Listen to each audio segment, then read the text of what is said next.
नमस्कार दोस्तों, कैसे हैं आप? उम्मीद है अच्छे से होंगे। आज जो हमारा टॉपिक ऑफ डिस्कशन है वो है पाइल्स यानी हेमोरॉइड्स, उसको हिंदी में हम बवासीर कहते हैं। ये जो बवासीर से लोग परेशान हैं उनको तो मालूम ही है, जो नहीं परेशान हैं उनको भी ज्ञान होगा इसके बारे में, और जो नहीं जानते उनके लिए इस फोटो में आपको पता लग रहा है कि ये एनस यानी मलद्वार के अंदर का एक रोग है। इसमें होता क्या है, आंत के अंदर यानी मलद्वार जो है, एनस के अंदर की नसें जो हैं वो फूल जाती हैं, और जब ये नसें फूल जाती है और मल पास करते हैं तो उसमें रगड़ लगती है, तो उसमें से ब्लड आता है। जब ब्लड आता है तो ये पेनलेस होता है, दर्द नहीं होता, और मरीज़ को जब ब्लड आता है तो तब उसको जाके पता लगता है कि उसको हेमोरॉइड्स यानी पाइल्स की तकलीफ़ है, वो पाइल से ग्रसित है।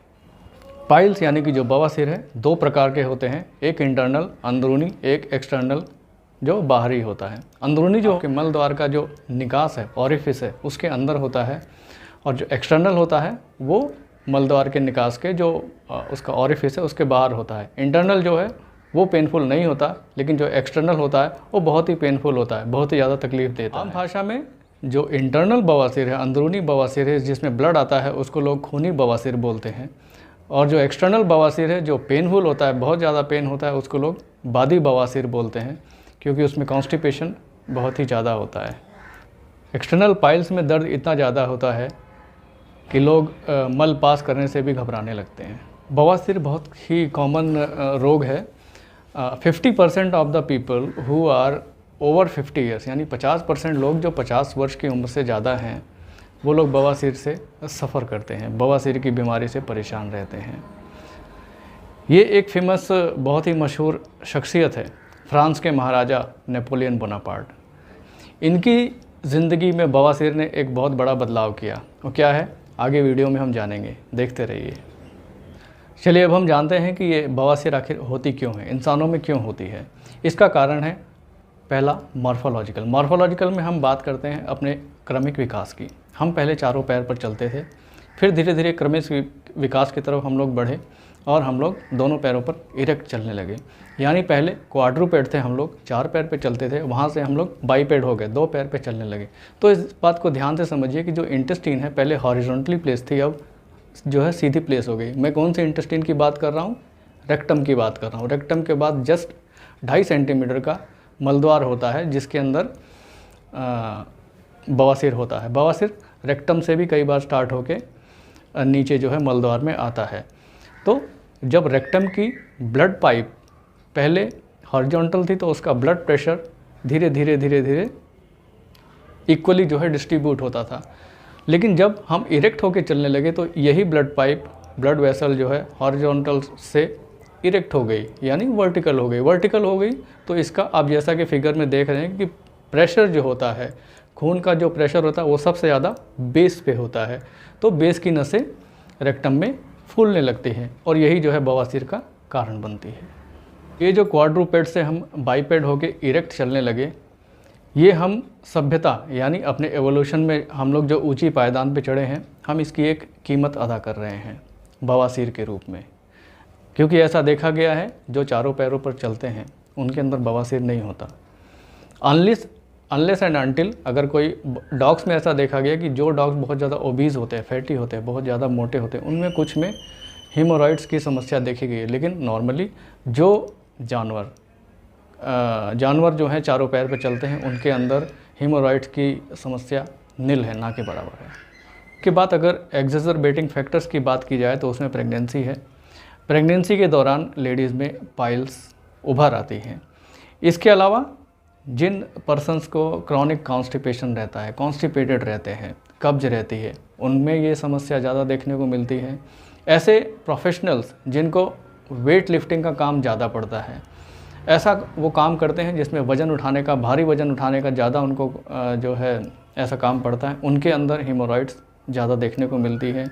और ऐसे पर्सन्स जिनका काम बैठने का ज़्यादा होता है, जैसे ट्रक ड्राइवर्स, बस ड्राइवर्स, वो बैठ के ही ड्राइविंग, उनका मैक्सिमम जो काम होता है बैठने का ही होता है, तो ऐसे लोगों में भी हेमोरॉइड्स की जो समस्या होती है ज़्यादा देखने को मिलती है। इसके अलावा अगर देखें तो हेमोरॉइड जो है लाइफस्टाइल से भी थोड़ा सा रिलेटेड है। ऐसे लोग जो कि सीडेंट्री लाइफस्टाइल जीते हैं, जिनकी एक्सरसाइज कैपेसिटी कम है या एक्सरसाइज नाम मात्र करते हैं, उनके अंदर भी ये हेमोरॉइड्स की तकलीफ देखने को ज़्यादा मिलती है। ऐसे लोग जिनकी फूड हैबिट्स फास्ट फूड ज़्यादा लेते हैं, डाइट में फाइबर्स बहुत कम मात्रा में लेते हैं, ऐसे लोगों में भी हेमोरॉइड्स ज़्यादा देखने को मिलता है। और ऐसे लोग जो कि ओबीज हैं, ओवरवेट हैं, वो भी हेमोरॉइड्स के ज़्यादा शिकार होते हैं। इसके अलावा इसमें जेनेटिक्स का भी थोड़ा रोल होता है। ऐसा देखा गया है कि फैमिलीज़ में अगर किसी के पेरेंट्स में हेमोरॉइड्स की तकलीफ़ है, यानी पाइल्स की तकलीफ़ है, तो बच्चों को भी पाइल्स होने की समस्या ज़्यादा होती है। कई बार पाइल्स जो होती है शरीर के अंदर किसी और की बीमारी का लक्षण भी होती है। उसमें सबसे इम्पॉर्टेंट है कार्सिनोमा रेक्टम, यानी रेक्टम जो होती है, छोटी आंत के नीचे जो एनस से ऊपर वाली जो आंत है, उसका कैंसर यदि हो जाए तो उस अवस्था में भी हेमोरॉइड्स या पाइल्स उभर कर आ जाती हैं, जिसमें पेनलेस ब्लीडिंग होती है, ब्लड आता है। इसके अलावा यदि किसी को प्रोस्टेट की तकलीफ़ है और पेशाब निकलने में कठिनाई हो रही है, यूरेथ्रा में स्ट्रक्चर बन गया हो, तो इससे पहले हमने एक आपको शख्सियत से मिलवाया था। ये हैं नेपोलियन बोनापार्ट, फ्रांस के एम्परर। ये जो है पाइल से ग्रस्त थे और ये इस पाइल्स की वजह से सन 1815 की वाटरलू की लड़ाई, इस पाइल्स की वजह से ये लड़ाई इनको हार जानी पड़ी। ये सुबह उठ के घोड़े पर बैठ के जंग के मैदान तक नहीं पहुंच सके, जिसकी वजह से सेनाएं लोग इनका जो है सेनाएं इंतज़ार करती रहीं और बिना इनके ऑर्डर के कोई एक्शन नहीं कर सकी। ये एक प्रमुख कारण था नेपोलियन बोनापार्ट, जो कि वहाँ के एम्परर थे।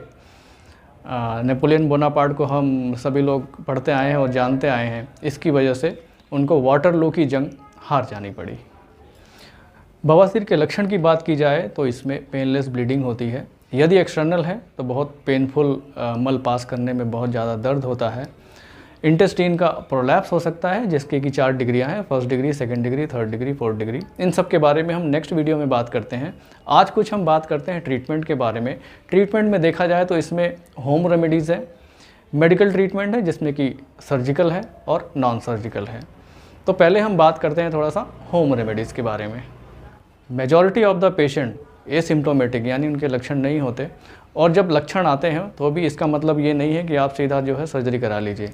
बहुत सारी होम रेमेडीज़ हैं जिनके बल पर, जिनके उपयोग से बहुत सारे पेशेंट कुछ दिनों में ठीक हो जाते हैं। वो हफ्ता हो सकता है, 10 दिन हो सकता है, 15 दिन हो सकता है। इसमें अगर होम रेमेडीज़ की बात करें, अगर पेन हो रहा है तो पेन किलर, पैरासीटामोल, कैलपॉल नाम से आती है, पैरासिप नाम से आती है, वो आप ले सकते हैं, या ब्रूफेन ले सकते हैं। इसके अलावा कुछ क्रीम्स आती हैं, हिमालय की एक क्रीम आती है पाइलेक्स, उसमें कुछ आयुर्वेदिक मेडिसिन हैं। इसके अलावा जो एलोपैथी की जो क्रीम आती है जिसमें स्टेरॉइड्स होते हैं, वो आप इस्तेमाल करें, उससे आराम मिलता है। और एलोपैथी में स्टेरॉइड क्रीम्स हैं, वो आप ले सकते हैं। इसके अलावा कोकोनट का यूज़ कर सकते हैं, जो कि एक मॉइस्चराइजिंग एजेंट का काम करता है। इसके अलावा यदि भारीपन ज़्यादा होता है, दर्द ज़्यादा होता है, तो उसमें आइस पैक्स जो है टॉवल में लपेट के बवासीर वाली जगह पे लगाने से दर्द में आराम मिलता है। इसके अलावा विच हेजल एक प्लांट से निकाली हुई आयुर्वेदिक मेडिसिन है, जिसको कि होम्योपैथी में भी यूज़ की जाती है, मार्केट में अवेलेबल है, ऑनलाइन भी अवेलेबल है। वो आप एक कॉटन में लगा के हेमोरॉइड्स वाली जगह पे आप उसको डैब कर सकते हैं।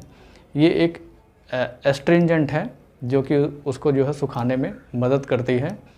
एलोपैथी में एक लिडोकेन जेली आती है, जो कि अगर दर्द ज़्यादा है तो उसको कम करती है, वो बहुत ज़्यादा प्रिस्क्राइब की जाती है हेमोरॉइड्स के पेशेंट को।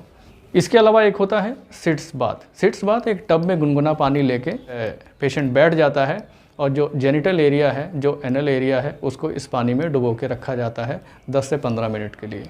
चाहे तो इसमें बेटाडीन, एक 5 से 7 ml बेटाडीन भी अगर डाल दें तो ये एक एंटीसेप्टिक का काम करता है और ये जेनिटल्स के आसपास का एरिया जो है साफ़ रखने में मदद करता है।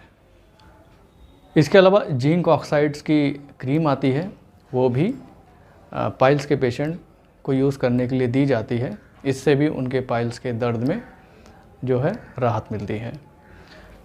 तो आज के लिए बस इतना ही, क्योंकि वीडियो बहुत लंबा हो जाएगा। तो अगले वीडियो में हम इसके क्लिनिकल फीचर्स के बात करेंगे और इसके मेडिकल ट्रीटमेंट के बारे में बात करेंगे और थोड़ा सा इसको सर्जिकल ट्रीटमेंट्स के बारे में भी बात करेंगे। और इसके बारे में, यदि क्लिनिकल फीचर्स के बारे में और ये होता क्यों है इसके बारे में और डिटेल से आप जानना चाहते हैं तो नीचे कमेंट बॉक्स में मुझे आप कमेंट करें, तो मैं इसके ऊपर और डिटेल्ड वीडियो बनाने की कोशिश करूँगा। तब तक के लिए goodbye, thank you, stay healthy, धन्यवाद।